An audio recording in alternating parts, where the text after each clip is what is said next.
മലബാറിലെ +1 സീറ്റ് പ്രതിസന്ധിയിൽ സമരം ശക്തമാക്കാനൊരുങ്ങി പ്രതിപക്ഷ വിദ്യാർത്ഥി സംഘടനകൾ. മൂന്നാം ഘട്ട അലോട്ട്മെന്റ് പൂർത്തിയായപ്പോഴും ആയിരക്കണക്കിന് വിദ്യാർത്ഥികളാണ് തുടർ പഠനത്തിന് അവസരം ലഭിക്കാതെ പുറത്തുനിൽക്കുന്നത്. ഇനി സപ്ലിമെന്ററി അലോട്ട്മെന്റ് മാത്രമാണ് വിദ്യാർത്ഥികളുടെ ഏക പ്രതീക്ഷ.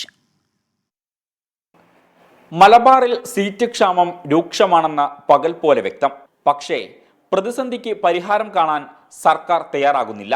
ഏറ്റവും കൂടുതൽ വിദ്യാർത്ഥികൾ പരീക്ഷ എഴുതിയ മലപ്പുറം ജില്ലയിൽ 82,446 വിദ്യാർത്ഥികളാണ് ഇത്തവണ ഏകജാലകം വഴി +1 സീറ്റിനായി അപേക്ഷ നൽകിയത്. ഇതിൽ 3 ഘട്ടങ്ങളായി 50,036 വിദ്യാർത്ഥികൾക്കാണ് പ്രവേശനത്തിന് അവസരം ലഭിച്ചത്. ഇനി അവസരത്തിനായി കാത്തിരിക്കുന്നതാകട്ടെ 32,410 വിദ്യാർത്ഥികൾ. ഈ പശ്ചാത്തലത്തിലാണ് വിദ്യാർത്ഥി സംഘടനകൾ സമരം ശക്തിപ്പെടുത്താൻ തീരുമാനിച്ചിട്ടുള്ളത്. ഈ മാസം 25-ന് ഫ്രറ്റേണിറ്റി മൂവ്മെന്റിന്റെയും 26-ന് KSUവിന്റെയും നേതൃത്വത്തിൽ ബഹുജന മാർച്ച് മലപ്പുറം കളക്ടറേറ്റിലേക്ക് നടത്തും. ഫ്രറ്റേണിറ്റി മൂവ്മെന്റ് വരുന്ന 25-ാം തീയതി മലപ്പുറം നഗരത്തെ സ്തംഭിപ്പിക്കുന്ന സമരവുമായിട്ട് മുന്നോട്ട് പോകാൻ തീരുമാനിച്ചിട്ടുണ്ട്.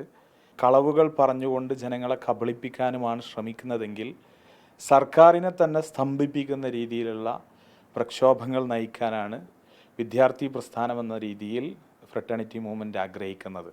അതേസമയം മെറിറ്റിൽ ഇനി ശേഷിക്കുന്നത് 44 സീറ്റുകൾ മാത്രം. മാനേജ്മെന്റ്, സ്പോർട്സ്, കമ്മ്യൂണിറ്റി കോട്ടകൾ ഉൾപ്പെടെ ചേർത്താലും ബാക്കിയുള്ളത് 6,437 സീറ്റുകൾ. ഇതുൾപ്പെടെ പരിഗണിച്ചാലും 25,973 വിദ്യാർത്ഥികൾക്ക് തുടർ പഠനം പ്രതിസന്ധിയിലാകും. ഈ വിദ്യാർത്ഥികൾക്ക് സ്വകാര്യ വിദ്യാഭ്യാസ സ്ഥാപനങ്ങളെയോ സമാന്തര വിദ്യാഭ്യാസ സ്ഥാപനങ്ങളെയോ ആശ്രയിക്കേണ്ടി വരും.